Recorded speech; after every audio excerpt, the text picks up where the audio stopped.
ह्याच्या पलीकडे आपलं जग आहे. आतीच्या खंडाला ही असली खांडी भिका ठिकाणी आम्ही नाही म्हणायची. चोरी की पिची काय, अरे आईला विचार चोरी की पिची काय, आईने दिलंय तुम्हाला चोरी की पिची म्हणून तुम्ही जगताय.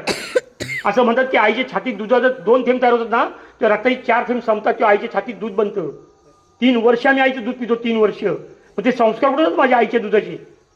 ते संस्कार जाऊन तरुणपणी माझ्या नकोची बाटली काय ते, मग 6 इंचाची बाटली 6 फुटी माणसाला का हलवते?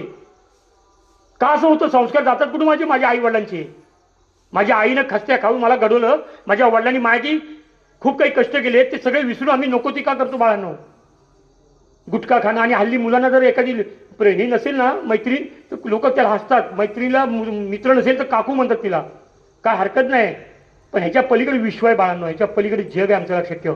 6.5 लाख लोक मिली ना, तेव्हा आमचा देश स्वतंत्र झाला. इतकी सस्ती नाही मिली आम्ही आझादी. 6.5 लाख लोकांच्या बायकांचं कुंकू पुसलं गेलं ना, तो देश स्वतंत्र झाला आहे. तिरंगा उगीच नाही आमचा जन्माला आलाय. तो तिरंगा 6.5 लाख लोकांनी जेव्हा स्वतःचं बलिदान दिलं तेव्हा तो जन्माला आला तिरंगा. आम्ही काय करतो? 15 ऑगस्ट आणि 26 जानेवारीला झेंडा उंचा रहे आम्हाला. बस 2च दिवस आमचं प्रेम येतं देशाचं. आणि टोपी घालून गाणी म्हणतो, झेंडा उंचा रहे आम्हाला. फक्त 15 ऑगस्ट आणि 26 जानेवारी देशप्रेम असतं आमचं. 16 ऑगस्टला काय करतो आम्ही?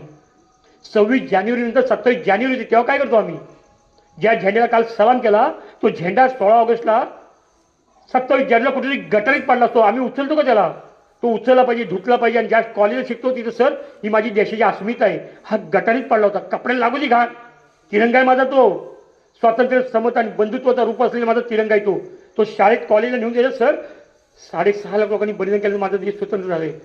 ते आमचं खरं देशप्रेम आहे. 10 किलोमीटर आम्ही अशी ठेवत नाही, अशीच ठेवतो.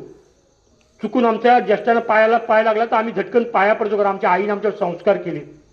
ते संस्काराचं बीज घेऊन आम्हाला मोठं व्हायचं आहे. संस्कार ही संस्कृती घेऊन आम्हाला जगायचं आहे. दिसणं महत्त्वाचं नाही आहे. दिसण्यापेक्षा मी काय करणार आहे, मला काय बनायचं आहे ते मी करून दाखवणार आहे.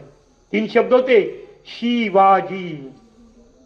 शी म्हणजे शिस्त होती, वा म्हणजे वात्सल्य होतं वडिलांसारखं, आणि जी म्हणजे जिद्द होती, मी स्वराज्य निर्माण करीन. आणि शिवाजीच्या उलटं गेलं तर काय होतं? जीवाशी खेळा तो माझा राजा शिवाजी होता. 361 किल्ले बांधले माझ्या राजांनी. अरे चिपळूणच्या किंवा कुठल्याही रस्त्यात डांबर बसली ना की फुलाची खडी बाहेर येते. पैसे खाल्याचा भ्रष्टाचार होतो. बांधलेला पूल पावसाला बघून घाबरजून कोसळतो. पण माझ्या राजानं बांधलेले 350 वर्षाचे किल्ले आजही ताट माने उभे आहेत. ते आमचे दीपस्तंभ आहेत, ते आमचे प्रेरणास्त्रोत आहेत. मग ज्या ज्यावेळी आम्ही जाऊ ना किल्ल्यावर, माती लावायची तिथली. राजे तुम्ही होते ना म्हणून आम्ही ते सुखान जगतो. तो राजा होता ना, प्रचंड मोगले असताना राजाने स्वराज्य निर्माण कसं केलं? ते स्वराज्यात आम्ही सुराज्य तरी टिकू का? किल्ल्यावर आम्ही काय केलं की करतो, असं बाण काढतो आणि आपल्या दोघांनी नावं लिहितो. रॉंग आहे ते पुसायचं. तेवढं तरी आम्ही करू शकतो ना.